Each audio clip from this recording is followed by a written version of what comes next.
Bonjour, Myriam, naturopathe pour enfants. Aujourd'hui, nous voici dans le deuxième volet de notre dossier au sujet de l'alimentation de l'enfant. Donc aujourd'hui, je vais essayer de te montrer pourquoi c'est si important de pencher sur ce sujet. Dans le premier article, je te disais que en fait, notre manière de manger a souvent plus pour but de nous remplir plutôt que de nourrir les besoins de notre corps. Mais alors, quel est le but de l'alimentation? Selon moi, en fait, ça va bien plus loin qu'un simple repas pour caler sa petite faim. En vrai, pour moi, le but premier est de nourrir les besoins fondamentaux de notre corps. Voilà, c'est règle de base. On est des êtres vivants, faits de chair et de sang, avec des cellules qui ont des besoins spécifiques pour vivre et aussi pour fonctionner. Et du coup, pour faire fonctionner correctement notre corps.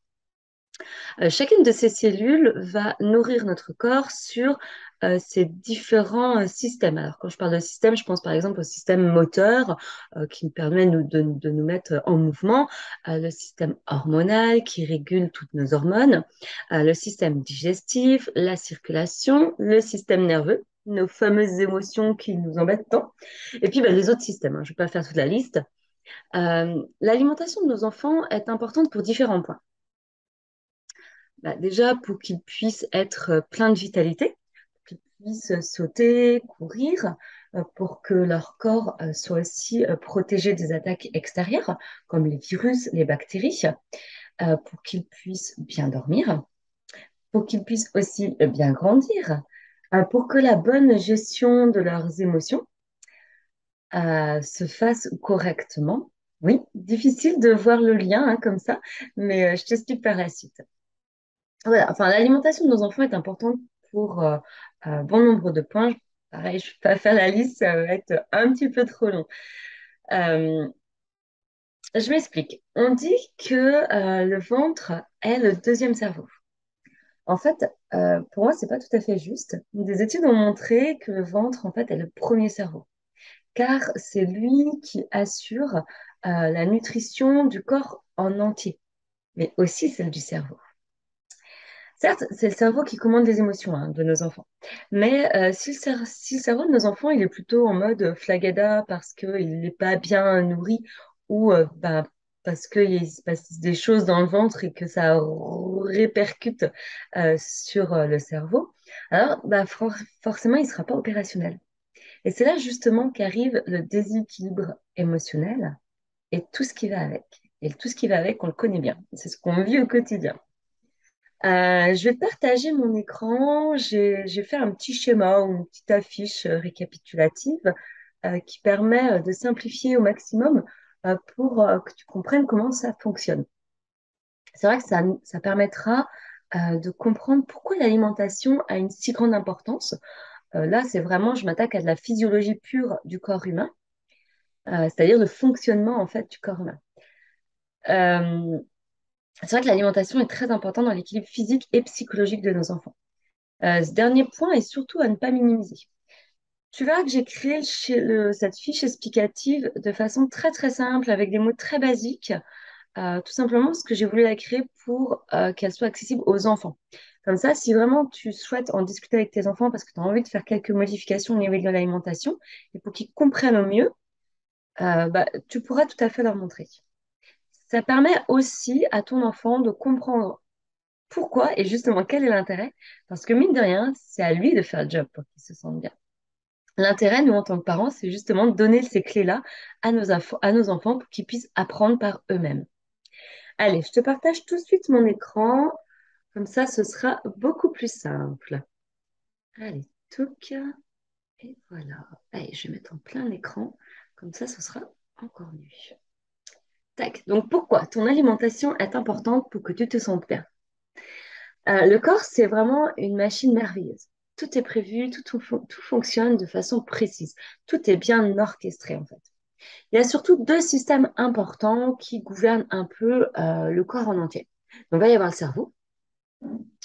En langage beaucoup plus scientifique, on appelle ça le système nerveux central. Et il y a le ventre. Et là, on appelle ça le système nerveux entérique. Je te dis les termes, pour toi, en tant qu'adulte, C'est vraiment pas à donner aux enfants parce que c'est hyper rébarbatif. Et d'ailleurs, je vais arrêter avec les termes parce que c'est bien souvent rébarbatif aussi pour les parents. Donc du coup, pour faire simple, le cerveau, lui, c'est lui qui fait que tout dans le corps fonctionne bien. Dans le sens, c'est lui qui orchestre les mouvements, c'est lui qui va orchestrer ceci, orchestrer cela. Il agit aussi sur les émotions et comment on réagit aux choses. Et le ventre, lui, donc les intestins, eux, ils s'occupent de couper en tout petit tout ce qu'on mange, les aliments qu'on mange en fait. Et ça permet de nourrir tout le reste du corps. Donc ces deux systèmes, ils communiquent entre eux grâce à un espèce de gros tuyau qu'on appelle le nerf vague. Faut savoir que 80%, donc c'est beaucoup, hein, parce que en fait ça fait 8 sur 10 informations, circulent vers les intestins, des intestins vers le cerveau. Et donc pas l'inverse, ce qu'on pourrait croire en fait. Donc en fait on comprend mieux que si le ventre, bah, il va pas spécialement bien, forcément les informations qui circulent, elles sont pas bonnes. Donc du coup le cerveau, lui, bah, il va déconner aussi, quoi. Donc, ce qui est aussi intéressant, c'est que du coup, l'inverse est vrai. Peut-être pas à 80%, mais ça fonctionne aussi dans le sens. Donc, c'est-à-dire que le cerveau et donc nos émotions vont avoir aussi un impact sur notre ventre. On passe à la suite. Pourquoi ton bidon n'irait pas bien? Bah ouais, qu'est-ce qui fait que ça déconne en fait? C'est vrai que dans le sens, si le bidon va bien, le cerveau va bien, mais pourquoi mon bidon il irait pas bien en fait? Donc, ce qu'il faut savoir, c'est que certains aliments que tu manges, vont faire réagir les petits soldats des intestins. Petits soldats, c'est ceux qui viennent combattre dans notre corps ce qui n'est pas à nous et ce qu'on ne veut pas voir parce que ça a tendance à être méchant. Voilà. Les petits soldats, quand ils vont réagir, on appelle ça l'inflammation du ventre. Donc il y a deux grands vilains aliments qui viennent justement travailler sur cette inflammation. Sont les aliments qui vont être trop transformés, tout ce qui va être industrialisé, et les produits laitiers. Il y en a plein d'autres, mais aujourd'hui, je voudrais juste interpeller sur ces deux-là. Bien sûr qu'il y en a d'autres, mais là, aujourd'hui, on travaille sur ces deux-là. Donc là, je voudrais faire un petit zoom pour qu'on comprenne pourquoi, comment ça fonctionne les petits soldats du ventre. Donc là, sur la photo, on voit des petits ronds, tac, tac, tac, tac, tac, tac, et une petite loupe. Donc c'est le petit zoom. Donc en fait, euh, c'est comme si les petits ronds là, les deux lignes, c'était le tuyau. Et en fait, le contour qui protège ton intestin, en fait, il est très très fin. Il est fait que d'une seule cellule, sauf qu'une cellule, c'est tout petit, hein. Donc en fait, c'est une cellule qui est collée à une autre cellule, et qui est encore collée à une autre cellule, et qui est encore collée à une autre cellule. Donc toutes ces cellules, elles sont collées entre elles, et elles forment la barrière qui protège l'intestin. C'est comme une grande muraille. Elles sont à la queue leu. Sauf que lorsqu'on mange souvent, ou même tous les jours, des aliments qui sont pas bons pour notre ventre, ben, les petits soldats, ils finissent par être fatigués. Ils n'arrivent plus à lutter, ils n'arrivent plus à faire que la barrière, eh ben, elle marche bien, quoi, en fait. Alors, l'espace entre les cellules, elle s'écarte, comme on voit sur le deuxième schéma qui est ici, où là, on voit que les petites bulles, donc, qui sont une cellule, elles sont séparées. Là, on est à l'intérieur de l'intestin et là, on est en dehors de l'intestin. Alors, l'espace, en fait, ces cellules, il s'écarte. Et le contour, bah, il est plus protecteur pour le reste du corps. En gros, c'est ce qu'on dit avoir les intestins qui fuient. Donc, ça veut dire que qu'est-ce qui se passe? Ça veut dire que il y a des aliments qui n'ont pas eu le temps d'être coupés en tout petit, qui vont peut-être passer dans le sang. Et c'est là où c'est un problème. Donc, je vais faire juste une petite aparté avant de parler de conséquences sur la cellule, parce que ça peut être peut-être un petit peu flou pour ton enfant, en fait, de savoir ce que c'est une cellule. Donc, en fait, on sait que les cellules, c'est à peu près la tête qu'elles ont quand on les prend, quand on les regarde. En fait, ton corps, il en contient, mais des milliards. Elles sont tellement petites qu'il faut une très grosse loupe pour les voir. C'est ce qu'on appelle un microscope. Donc, sans cellules, pas de vie. Elles ont plusieurs rôles. Elles servent à transporter ce qu'il faut pour nourrir tout ton corps, donc ton cerveau, ta langue, les bras, les pieds, enfin, le ventre aussi. Elles servent à tout dans le corps, en fait. Elles transportent ce qu'il faut. Elles viennent nourrir le corps. Elles servent aussi à protéger. Elles aident aussi à grandir et elles nettoient le corps. Enfin, elles servent à plein d'autres choses, Mais voilà, c'est des grands systèmes café. Donc voilà, ça c'était la petite aparté.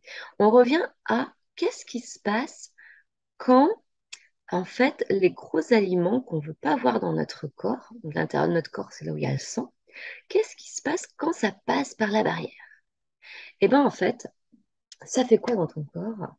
Donc, je vais parler juste d'une seule chose parce que je n'ai pas envie d'avoir une vidéo trop rébarbative. La première chose que ça va faire, en fait, c'est que simplement que déjà le ventre, il ira pas bien.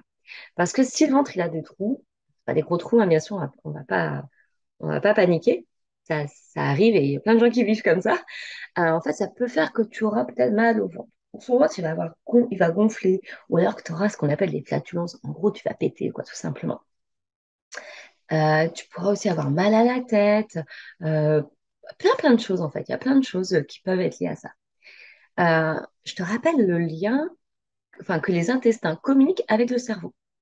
Donc ça veut dire que si les intestins ils vont pas bien et qu'en plus il va se passer des trucs, bah, le cerveau il ira pas bien non plus. Ça c'est sûr et certain. Donc, ça va faire que toi, tes émotions elles vont partir dans tous les sens. Ta concentration, elle va être difficile. Tu n'arriveras pas à peut-être concentrer sur ton coloriage ou même à l'école. Ou alors, tu vas avoir beaucoup de colère, donc tu vas beaucoup te bagarrer avec tes frères et sœurs ou même avec tes copains ou tes copines à l'école. Quand tu seras triste, certaines émotions vont avoir plus d'impact sur toi. Ou même tu auras peur, ça va faire que tu auras plus de difficultés à dormir le soir. Voilà, déjà, ça va faire ça. Donc c'est vrai que c'est quand même pas anodin de se dire qu'aujourd'hui, ce qu'on mange, bah, finalement, ça peut avoir un impact sur nos émotions. Parce que c'est bien là l'intérêt de la vidéo d'aujourd'hui, c'était de parler de la physiologie, mais aussi quel est le lien avec les émotions. Voilà pour le petit schéma. Je stoppe le partage. C'est vrai que ce schéma, je l'ai voulu assez simple.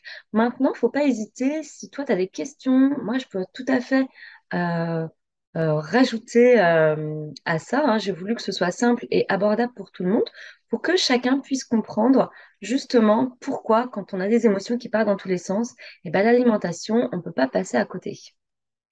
Et que pour être épanoui, on ne peut pas passer à côté de l'alimentation non plus.